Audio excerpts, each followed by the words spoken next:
Chapter 6 is all about polynomials. So write down your title, Operations with Polynomials, and the essential question, how do you know if you change the exponents or leave it the same? It should say there. So copy down everything that is highlighted, and you can go ahead and hit pause. And copy down all of this highlighted information. Hopefully as you look through this that you'll recognize that it's a little familiar to you. This is stuff that we've all done in ninth grade or in Algebra 1. And we're just going to be doing a quick review through it again. So look it over and make sure that you understand all of these rules. And then copy this one down as well. Hit pause. Okay, so let's try some of those rules that we looked at. All right, first thing that I notice when I look at this problem is that we have some negative exponents. If I go back to these rules back here, negative exponents. So if there was a negative exponent in the numerator, it goes down to the denominator, and now it is positive. And then if it was in the denominator negative, it goes up to the numerator, and now it's positive. So the negative exponent just means that it's in the wrong spot. We need to switch it around. So I'm going to first rearrange things. So this one has a negative exponent. I'm going to write it down in the denominator as a positive exponent. A squared is positive, so I'll just put it up there. B to the fourth is positive. But now C has a negative exponent, so that means it's in the wrong spot. I need to move it down. So that's how I'm going to reorganize things. Now I'm going to simplify it. So if you look back at our rules for quotient of powers, when we have A and B, you just subtract A minus B. Okay, let's look at that and see why it works. So let's look at A squared is A over A times A, and then A cubed is A times A times A. So those two would cancel out those two, and I'm just left with one A, and it's on the bottom. So final answer is B to the fourth, A, C to the 1 power, and I'm just going to leave it as C. And that would be our final answer for this one. And now if you look at the problem and it says, assume that no variable equals 0, that's just a technicality that they have to put in there. Because if A equals 0 or if C equals 0, then it's going to divide by 0, which gives you no answer. So they're saying, assume this problem has no variable equal to 0, so that they can't get us on a technicality here. Okay, so simplify this expression. Pretty similar to what we just did. It's like there's 2 n's written on the top and 10 on the bottom. So you just take 2 minus 10, which is negative 8, meaning that all of the n's are going to be left down in the denominator since it's negative. That's all it is to that one. And now let's combine some rules together here. We have some exponents, but then we have it raised to another power. So if we look back at our rules, and let's find our rules. Power of powers, it's kind of our power of products and power of quotients. It's kind of these together. So if you look at it, basically this A got brought inside to both the x and the y. And then here, same thing, it got brought in to both the x and the y. So any exponent on the outside, we just have to bring it in and make sure that you bring it into everything, including the 3. Most people tend to forget that 3 out in front. And so then we've got 3 squared A to the 6th B to the 8th. Okay, now why did I multiply that? Let's just talk about this part right here. A cubed squared. So A cubed is A times A times A. But squared means I have to do that twice. And that gives me a total of 6 of them. Same thing with the b to the 4th. I would write out 4 of these b's, but then I would write it out twice, and that makes a total of 8.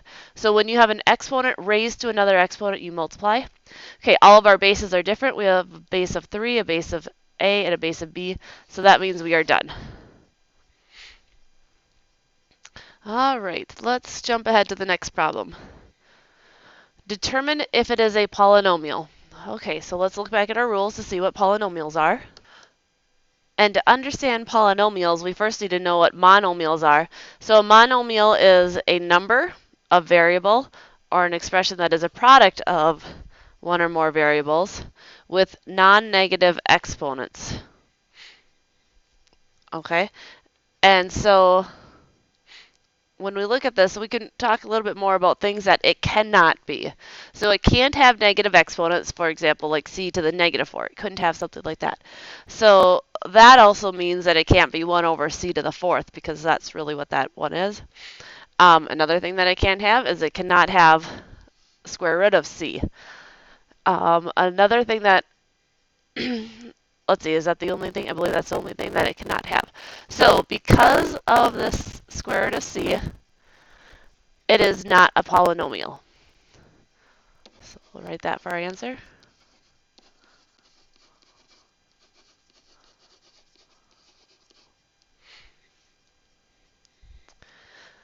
And therefore, then we cannot state the degree of the polynomial. Okay, here we have one, though. It doesn't have any negative exponents. It doesn't have any exponents in the denominator, and doesn't have the square root of an exponent. So that means it is a polynomial.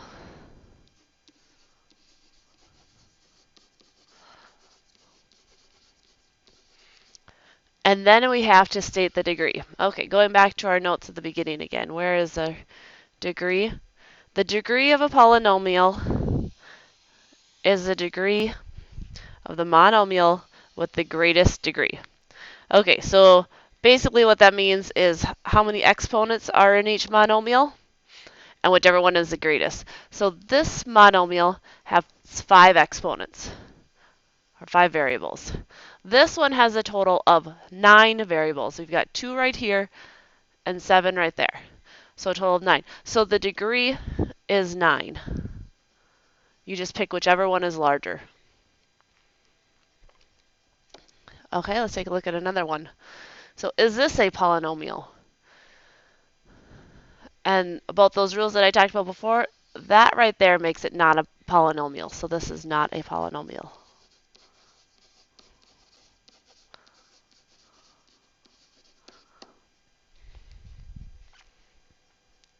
Okay, moving on to example 3.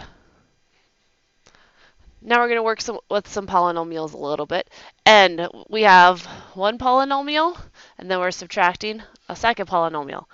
Okay, subtraction tends to be the spot where most people make mistakes. But subtraction, hopefully you remember from previously, subtraction is just adding the opposite. So, just as a number, let's talk about 7 minus 3. That's the same thing as 7 plus the opposite of 3, which is negative 3. It's going to be the same thing. We're going to want to look at this problem in that way.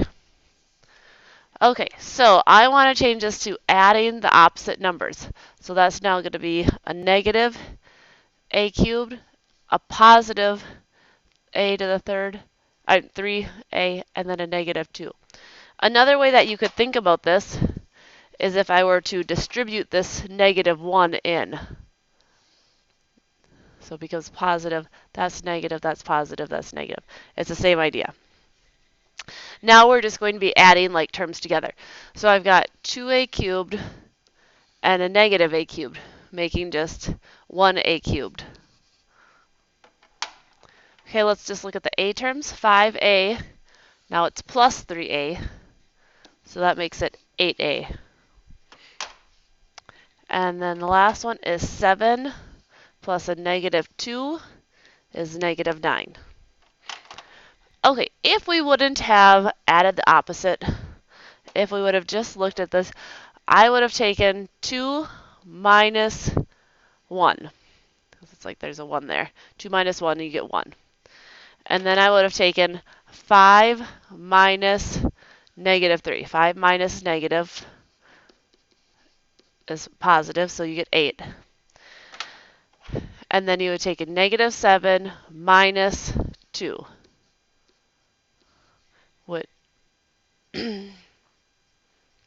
I'm sorry, I missed the negative there, which is negative 9.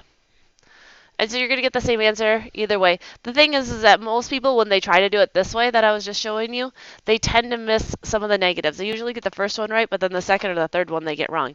So sometimes it's good just to distribute that negative through, change it to a positive. Okay, so this one is just a basic adding one. So we look for the like terms. So x squared and x squared, we're going to add those two together. 4 plus negative 2 is 2x squared. Okay, find our next x's. Negative 9 plus negative 5 is negative 14x. And then 3 plus negative 6 is negative 3. Okay, now notice with these last two problems, we did not change the exponents at all. If it started as an x squared term, it ended as an x squared term. But now when we move on to the next one, we're going to be using the distributive property and we're multiplying. So if you go back to your essential question, when do you change the exponents and when don't you? You change the exponents when you multiply. You don't change them when you add and subtract. So let's look and see what it looks like when we change the exponents. So to multiply this in, and we get negative 4y cubed. I'm trying to move that arrow, but it doesn't seem to move. Okay, then we'll just keep distributed in. So it would be negative 2y squared. And then distribute it again. And now it's negative times negative, so positive 3y. Okay, and if you think about why is it that we're changing the exponents here? It's because we're taking a negative y times 4y squared, which is y times y. That's all timesing together, so we just rearrange it. 4, and then we have 3y's, y cubed. So that's really the logic behind what we're doing. We just know that we're multiplying, so we add the exponents together. And that's as much as we can do on that problem. Okay, let's see how this looks in a word problem. So we have a small online retailer estimates that the cost in dollars associated with selling X units of a particular product is given by the expression.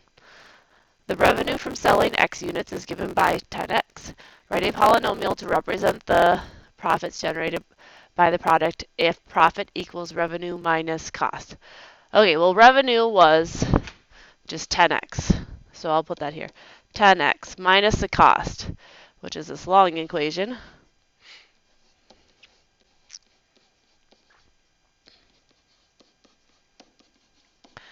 Now keep in mind, we need to subtract this entire polynomial.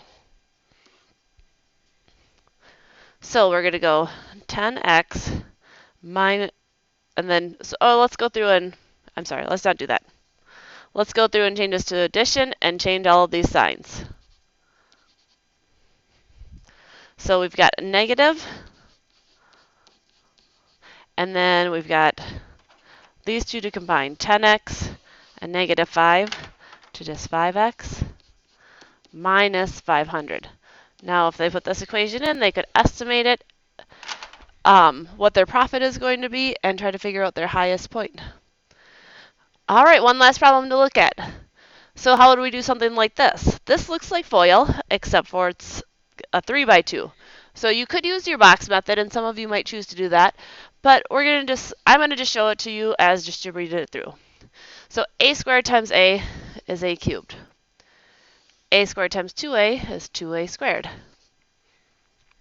Okay, let's go 3a times a is 3a squared. 3a times 2 is plus 6a. And then the last one. Negative 4 times a is negative 4a. Negative 4 times 2 is negative 8. Now we look for any like terms. I only have an a cubed once. A squared, these guys can go together to make 5a squared. Notice I'm adding so I don't change the exponents.